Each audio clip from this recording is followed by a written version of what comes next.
Radio সুন্দরবনের পক্ষ থেকে আমরা আপনাদের কাছে বিশেষ বার্তা নিয়ে হাজির হয়েছি। হিঙ্গলগঞ্জ বিধানসভার খুলনা পঞ্চায়েতে ভোট পরবর্তী হিংসা নিয়ে কিছু বিক্ষিপ্ত ঘটনা ঘটে যায়। সেই ঘটনার পরিপ্রেক্ষিতে রেডিও সুন্দরবন 91.2 FM-এর কাছে নিউজ চলে আসে।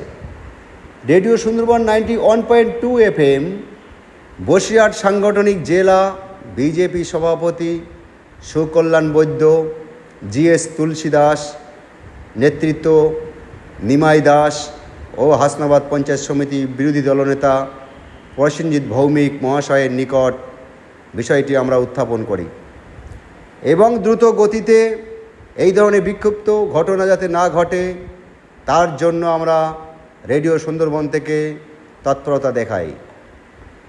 সাথে সাথে ওনারা দ্রুত সম্ভব পরিস্থিতি স্বাভাবিক করার আশ্বাস দেন এবং পরবর্তীতে পরিস্থিতি নিয়ন্ত্রণে আসে।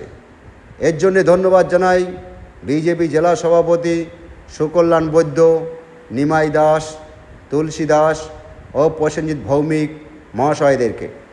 রেডিও সুন্দরবন 91.2 FM-এর পক্ষ থেকে আমরা খুলনা অঞ্চলের নেতৃত্ব, সভাপতি বিধান মণ্ডল, অঞ্চল সভাপতি নীলাঞ্জন মৃধা, সঙ্গীত মণ্ডল, রতিকান্ত ঢালি, সুজয় মণ্ডলদের সাথে আমরা যোগাযোগ করি এবং আমরা ওনাদের কাছে এই ধরনের ঘটনা যাতে আর পরবর্তীতে না ঘটে এবং এটাও আমরা আশ্বাস পেয়েছি এবং ওনাদের কাছে আমাদের পক্ষ থেকে বিশেষভাবে আবেদন যেন এই ঘটনা পুনরায় না ঘটে।